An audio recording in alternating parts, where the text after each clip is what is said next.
When filing a bid protest with the GAO, it's important to understand your burden of proof and make sure that you don't make things more difficult for yourself than you have to. Hi everyone, this is Frank with today's bid protest tips.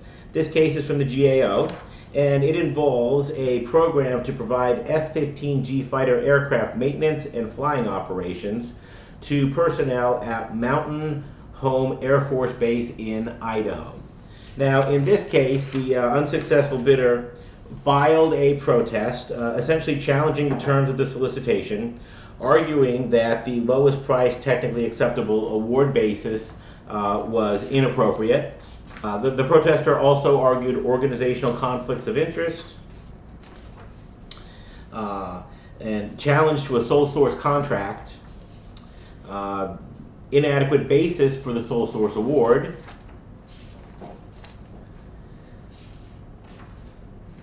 and bad faith. Overall, this is a good protest to take a look at. It describes and deals with quite a few issues that the GAO handles quite a bit. So it is very informative from that point. But one thing that is interesting about this decision is the issue that there's allegations of bad faith. Essentially, the protester is arguing that there's certain individuals within the government that are behaving in a way that's biased, that rises to the level of bad faith. Now, one of the things that's important to remember in bid protests is, of course, always keeping in mind what is your burden of proof. Now, when looking at a bid protest, if you're able to prove that the agency violated the law, then in general you're going to go ahead and win, provided you can show some sort of prejudice. You can show that you were damaged. For example, that somehow affected your ability to get award or your ability to get a fair evaluation of your proposal. Now, when you get into the area of bad faith, the thing about that is you're still going to have to prove some sort of a violation. But in addition, when you allege bad faith, you're essentially alleging that this was done essentially on purpose. What the GAO said in this case was, to establish bad faith, a protester must present convincing evidence that agency officials had a specific and malicious intent to harm the firm.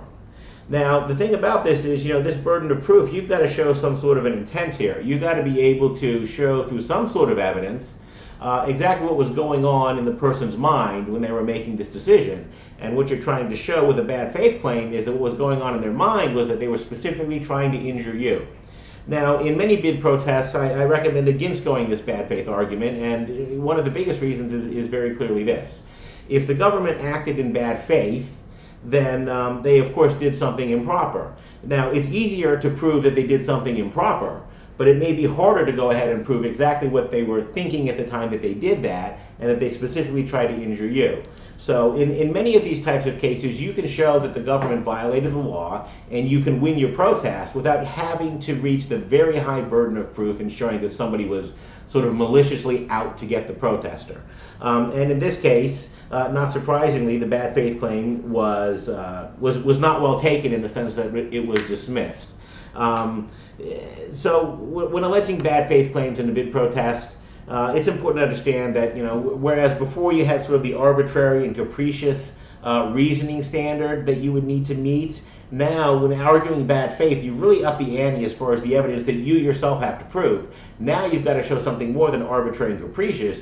You've got to show that this was intentional and that it was directed specifically at the protester. In general, since you can get relief either way, you can get relief by simply showing the decision was arbitrary and capricious, then a lot of times, whether you should go ahead and raise the burden of proof on yourself to prove something more is of course always a strategic decision, but it is one that should be considered carefully. And as GAO case law shows, filing a bad faith claim against the government almost all the time is going to fail, primarily due to lack of evidence. So I hope this was helpful. I hope you enjoyed it. Good luck on your next bid. Thank you.